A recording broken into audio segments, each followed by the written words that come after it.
চূড়ান্ত বিচারে আমাদেরকে দেখতে হবে যে কি করলে আমাদের স্বার্থ রক্ষিত হয়। এটা আমি শুধু ভারতের ক্ষেত্রে বলছি না, পৃথিবীর যে কোনো দেশের ক্ষেত্রেই। রিপন সাহেব বলেছেন এটা যে প্রত্যেক দেশের সাথেই আমাদের দেখতে হবে যে আমাদের স্বার্থ কোথায় এবং আমরা কারোর জন্য থ্রেট না। দেখুন ৫ আগস্ট পর্যন্ত ভারতের সাথে একরকম সম্পর্ক ছিল। ৫ আগস্টের পরে সেটা পরিবর্তন হয়ে গেছে। এটা হলো বাস্তব।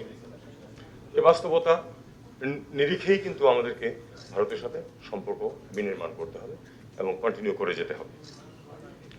এখন এই পরিবর্তিত পরিস্থিতি সম্পর্কে যে কোনো পরিবর্তন আসলে কিন্তু সঙ্গে সঙ্গে যে সবাই সেটাকে হৃদয়ঙ্গম করতে পারে, সেই অনুযায়ী ব্যবস্থা নিতে পারে তা কিন্তু না, একটু সময় লাগে অনেকেরই। আমার বিশ্বাস যে ভারত এই পরিবর্তিত পরিস্থিতিতে এই সরকারের সাথে বা বাংলাদেশের সাথে সম্পর্ক কিভাবে এগিয়ে নিতে হবে সেটা তারা অবশ্যই উপলব্ধি করবে এবং হয়তো করছেও ইতিমধ্যে, এবং তারা সে অনুযায়ী এগোবে বলেই আমি প্রত্যাশা করব। প্রতিবন্ধকতা তো আছে কিছু, এতে কোনো সন্দেহ নেই। প্রতিবন্ধকতা আছে, ধরুন এই কথা আমরা সবাই জানি যে পূর্ববর্তী সরকার ভারতে যেসব কনসার্ন ছিল, যেগুলি তাদের উদ্বেগ ছিল, সেগুলি কিন্তু দূর করার যথাসাধ্য চেষ্টা তারা করেছে। আমাদেরও কিন্তু কিছু কনসার্ন ছিল, আছে। যদি একই সাথে আমাদের কনসার্নগুলো মিট করা হতো ঠিক মতো, তাহলে কিন্তু দ্বিপাক্ষিক সম্পর্ক নিয়ে এই যে এক ধরনের একটা চলাচল সেটা কিন্তু থাকতো না। কিন্তু আমরা বাস্তবে এবং মোটা দাগে আমরা দেখতে পাই যে আমাদের যেগুলি কনসার্ন ছিল সেই কনসার্নগুলি ঠিক ওইভাবে কিন্তু সেগুলির ব্যবস্থা নেওয়া হয়নি। ব্যবস্থা নেওয়া হয়নি এই কারণেই যেটুকু সমস্যা। তবে একটা বিষয় হলো যে সম্পর্ক তো একদিনের, এক বছরের বা এক যুগে না, আর অনেক বেশি সময়ের ব্যাপার। সবসময় একরকম যাবেই এমনও কথা নেই। আমরা আশাবাদী হতে চাইবো, আমরা আশাবাদী হতে চাইবো যে আমরা একটা ভালো সম্পর্ক প্রতিষ্ঠা করতে পারবো, যাতে করে দুই পক্ষের স্বার্থ সংরক্ষিত হয়। আমার মনে হয় সবচেয়ে গুরুত্বপূর্ণ হলো এই বিষয়টা যে দুই দেশের মধ্যে সম্পর্ক এমন হবে যেন উভয় দেশেরই স্বার্থ সংরক্ষিত হয়, যেন শুধু সেটা একদিকে না যায়। আমরা সামনে যেগুলি প্রতিবন্ধকতা এই মুহূর্তে দেখতে পাই এবং আমাদেরকে যেটা নিয়ে ইতিমধ্যে কাজ করতে হচ্ছিল আগে থেকে, এখনো হচ্ছে, সেটা যেমন ধরুন পানি সমস্যা আমাদের আছে, তিস্তা নিয়ে কোনো অগ্রগতি হয়নি, আমরা চাইবো যে অগ্রগতি হোক। সীমান্ত হত্যা একটা বিষয় যেটা নিয়ে আমরা কিন্তু আমি সবসময় খুব শক্তভাবে বলেছি, এমনকি যখন সামনাসামনি ভারতীয়দের সাথে আলাপ হয়েছে তখন আমি তাদেরকে বলেছি যে এটা কোনো অবস্থাতেই গ্রহণযোগ্য না। এটা পৃথিবীর একমাত্র সীমান্ত যেটা, যে দেশ দুটো দেশ যুদ্ধরত না, অথচ যেখানে মানুষকে গুলি করে মারা, পৃথিবী তার কোথাও এটা নেই। আমি অসংখ্য না, অনেক দেশ ভ্রমণ করেছি, অনেক বর্ডার আমি কিন্তু পার হয়েছি বাই ল্যান্ড, বাসে, গাড়িতে, কোথাও এরকম পরিবেশ নেই। এটা এটা যায় না, এটা যায় না। কাজে এটাকে অবশ্যই ভারতকে অবশ্যই এই জিনিসটা দেখতে হবে। এটা একটা শক্ত প্রতিবন্ধকতা এবং এটা খুব সহজে দূর করা সম্ভব। আসলে এই ধরনের গুলি করে মানুষ মারার কোনো প্রয়োজন নেই। অপরাধ তো হয়, পৃথিবীর সব বর্ডারই অপরাধ হলেই গুলি করে মারতে হবে এমন কথা নেই। কারণ আপনি যখন অপরাধের কারণে গুলি করে মারছেন তখন কিন্তু আপনি তিনটা কাজ একসাথে করে ফেলতেছেন: তাকে অ্যাকিউজ করা, তার বিচার করা এবং তার শাস্তি বিধান করা। এটা তো আপনার কাজ না। আপনি যদি মনে করেন যে অপরাধ হচ্ছে, তাকে ধরুন, আপনার দেশেই আইনের কাছে সুপর্দ করবেন, তারা বিচার করুক, শাস্তি দিক, কোনো অসুবিধা নেই। ভারতীয় মিডিয়া তারা হঠাৎ করেই একেবারে যেন তারা ভয়ঙ্কর ভাবে লেগে পড়লো আমাদের। আমি এটা স্পষ্টভাবে এবং খোলাখুলিও বলেছি, এমনকি আমার বিভিন্ন স্টেটমেন্টও বলেছি, এমনকি আমার এই দায়িত্ব নেওয়ার পরে আমি বলেছি যে ভারতীয় মিডিয়া যে ভূমিকা নিয়েছে এটা কোনো অবস্থাতেই দুটো দেশের মধ্যে স্বাভাবিক সম্পর্ক প্রতিষ্ঠার জন্য সহায়ক না, প্রতিবন্ধক। এটা একটা, তারা কেন করছে তারা ভালো বলতে পারবেন। এখানে আমার মনে হয় আমাদের মিডিয়ার একটা ভূমিকা নেওয়া প্রয়োজন আছে। আমি বলি না যে ভারতীয় মিডিয়াকে ফলো করুন, না, ওরকম রিয়াকশন আমরা চাই না, কিন্তু সে তারা যে ভারতীয় মিডিয়াতে যেসব মিথ্যাচার হচ্ছে সেগুলিকে তুলে নিয়ে আসা, আমরা জানি যে এটা কিন্তু প্রচুর ওই যে ট্রুথ চেক করার যে ব্যবস্থা আছে, সেখানে কিন্তু একেবারে প্রমাণিত যে অনেকগুলি বক্তব্য তারা সম্পূর্ণ মিথ্যা দিচ্ছে। সেগুলিকে আমি মনে করি যে আমাদের মিডিয়া আরেকটু শক্তভাবে উত্থাপন করতে পারে, আরেকটু বেশি কাভারেজ দিতে পারে। যখন একটা স্টেটমেন্ট পররাষ্ট্র মন্ত্রণালয় থেকে হয় সেটা কিন্তু প্রথম পেজেই আসা উচিত, ভিতরের পেজে না। আমি বলছি যে এটা আমি পরামর্শ মানে কি আমি মনে করি যেটা সেটা বলছি। আমি বলতে পারি না যে অবশ্যই প্রথম পেজে দেবেন। সেটা হলো অ্যাবসলিউটলি আপনাদের ডিসিশন।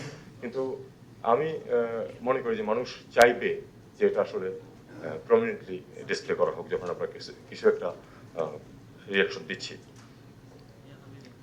সবচেয়ে বড় প্রশ্ন কিন্তু জাতীয় ঐক্য। সবচেয়ে বড় প্রশ্ন জাতীয় ঐক্য। আমি ৩৩ বছর পররাষ্ট্র মন্ত্রণালয়ে চাকরি করেছি। সবচেয়ে নিচের লেভেল থেকে পররাষ্ট্র মন্ত্রণালয়ের সবচেয়ে উপরের পদ পর্যন্ত ছিলাম, আপনারা জানেন সেটা। আমি পরবর্তী 11 বছর রিটায়ার করেছি 11 বছর। আমি কিন্তু মোটামুটি যোগাযোগ রেখেছি কিছু মন্ত্রণালয়ের সাথে না, ইস্যুগুলির সাথে কিন্তু যোগাযোগ রেখেছি। প্রতি ক্ষেত্রে অনেক ক্ষেত্রে আমার কাছে মনে হয়েছে যে আমাদের জাতীয় ঐক্যমত্য না থাকার কারণে আমরা অনেক পিছিয়েছি। অনেক ক্ষেত্রে যেখানে আমরা আরো অর্জন করতে পারতাম সেটা আমরা পারিনি শুধুমাত্র জাতীয় ঐক্য না থাকার কারণে। আমি কোনো দলের কথা বলছি না, আমি বলছি যে যদি দেখা গেছে সরকারি দল কিছু একটা যদি বলেছে সঙ্গে সঙ্গে অপোজিশন সেটা সম্পূর্ণ বিরোধিতা করেছে, এর সাথে বিবেচনাই আমার মনে হয়েছে বিবেচনাই নেয় না যে আমাদের জাতীয় স্বার্থ আছে কিনা। এই জিনিস থেকে আমাদের বেরোতে হবে। আমাদেরকে অবশ্যই জাতীয় স্বার্থ যেখানে আছে সেখানে জাতীয় ঐক্যমত থাকতে হবে। প্রভাব বিস্তারের চেষ্টা থাকবেই, এটা কিন্তু আন্তর্জাতিক সম্পর্কের ক্ষেত্রে অলমোস্ট নিয়ম। যারা শক্তিমান তারা প্রভাব বিস্তার করার চেষ্টা করবে। আপনার ঘর গোছাতে হবে যাতে আপনার উপর আন্ডিও কোনো প্রভাব বিস্তার করতে না পারে। আমরা কি সেই ঘর গোছাচ্ছি সেটা চিন্তার দায়িত্ব কিন্তু এখানে যারা আছেন আপনাদের উপর। আপনারা অনেকেই এখানে চিন্তক আছেন, আপনারা ইনফ্লুয়েন্সার আছেন, আপনারা এটা চিন্তা করে দেখবেন যে আমরা ঠিক মতো আমাদের ঘর ঠিক মতো গোছাচ্ছি কিনা। ভবিষ্যৎ মূল নীতি হবে, মূল লিটমাস টেস্ট হবে যে স্বার্থ, আমাদের স্বার্থ। সবসময় যে আমরা খুব বেশি সোচ্চার, খুব বেশি অ্যাগ্রেসিভ হলে যে আমাদের স্বার্থ রক্ষিত হবে তা কিন্তু না। আমাদের স্বার্থ রক্ষিত হবে কিসে এটাও সবসময় যে একেবারে সবাই একমত হয় তাও না, কিন্তু চূড়ান্ত বিচারে আমাদেরকে দেখতে হবে যে কি করলে আমাদের স্বার্থ রক্ষিত হয়। এটা আমি শুধু ভারতের ক্ষেত্রে বলছি না, পৃথিবীর যে কোনো দেশের ক্ষেত্রেই। রিপন সাহেব বলেছেন এটা যে প্রত্যেক দেশের সাথেই আমাদের দেখতে হবে যে আমাদের স্বার্থ কোথায় এবং আমরা কারোর জন্য থ্রেট না, নিদার মিলিটারিলি নট আদারওয়াইজ। আমরা কারোর জন্য থ্রেট না, আমরা কাউকে আমাদের জন্য থ্রেট হতে দিতে পারি না। এখানেই আমাদের জাতীয় ঐক্যের প্রশ্ন এবং আমাদের সক্ষমতার প্রশ্ন। সক্ষমতা শুধু সামরিক সক্ষমতা না। আপনি একটা জিনিস চিন্তা করুন, আমাদের একজন কর্মী মধ্যপ্রাচ্যে যায়, সে কত টাকা বেতন পায়? ভারতের একজন কর্মী মধ্যপ্রাচ্যে যায়, সে কত টাকা বেতন পায়? আমি দেখেছি এটা বিশাল তফাৎ। কারণ কিছু মৌলিক যোগ্যতার তফাৎ থেকে যায়। ইংরেজি বলতে পারা এবং না পারার মধ্যে 3 গুণ বেতনের তফাৎ। একই কাজ করছে, আমি দেখেছি এয়ারপোর্টে একই কাজ করছে দুইজন, বাঙালি এবং একজন ভারতীয়। এটা তো ভারতীয় দোষ না, আমাদের দোষ যে আমরা তাকে ওই সক্ষমতা দিতে পারিনি। এটা দিতে হবে। আমি কিন্তু যে কোনো খানেই যাই, আমি প্রথম কথা বলি যে আমাদের শিক্ষা, বিশেষ করে স্কুল শিক্ষা তো একটা আমি একটা টার্ম কয়েনিস করেছি, পছন্দ হবে কিনা আপনাদের জানি না, আমি এটা ব্যবহার করছি, আমি লেখাতেও ব্যবহার করেছি। সেটা হলো যে এডুকেশনাল অ্যাপারথাইড। কিছু স্কুল আছে অত্যন্ত ভালো শেখায়, আমরা যা শিখেছি তা ছোটবেলায় তার থেকে অনেক ভালো শেখায়। আর যে বিরাট সংখ্যক গ্রামে যে স্কুলগুলি আছে কিচ্ছু না শিখে তারা ডিগ্রি পাচ্ছে, কিচ্ছু না শিখে তারা সার্টিফিকেট পাচ্ছে, কোনো ধরনের কোনো এমপ্লয়াবিলিটি নাই। এটা থেকে আমাদের বেরিয়ে আসতে হবে এবং এটা কিন্তু আমাদের দোষ। আমরা আমাদের শিক্ষা ব্যবস্থাকে ধ্বংস করেছি। আমাদের যদি আমি তো মনে করি যে আমাদের 5% of GDP should go to education consistent. তাহলে যদি আমরা এটাকে, এবং সেই টাকা কিন্তু চুরির জন্য না, মানে প্রকৃত ব্যবহারের জন্য, সেটাও দেখতে হবে যে টাকা যেন ব্যয় হয় প্রকৃত কাজে। সামনে কি আছে পারস্পরিক স্বার্থ ছাড়াও? ধরুন পাকিস্তানের সাথে সম্পর্ক, তিস্তাবাদ নির্মাণ, জাতীয় সংলাপ, এগুলি সবই আছে, এগুলি থাকবেও। কিন্তু আমাদের মূল উদ্দেশ্যটা থাকবে আমাদের সক্ষমতা বাড়ানো, সক্ষমতা আন্তর্জাতিক পর্যায়ে এবং সক্ষমতা আমাদের অভ্যন্তরীণ পর্যায়ে। একটা জিনিস এমনকি তুর্চিকা ওয়ার্ডের নামও উচ্চারিত হয়েছে এখানে। আমাদেরকে একটা জিনিস বুঝতে হবে যে আমি কিন্তু গত সপ্তাহে ইয়াতে ছিলাম, গত কয়েকদিন আমি একটা মিটিং এর জন্য গিয়েছিলাম লিসবনে। ওখানে বাংলাদেশের সাথে আমার একটা মিটিং হয়েছে। ওখানে 2 জন কিন্তু স্থানীয় যে পরিষদ আছে সেখানে সদস্য বাঙালি ওই দেশের নাগরিক সদস্য হয়েছেন।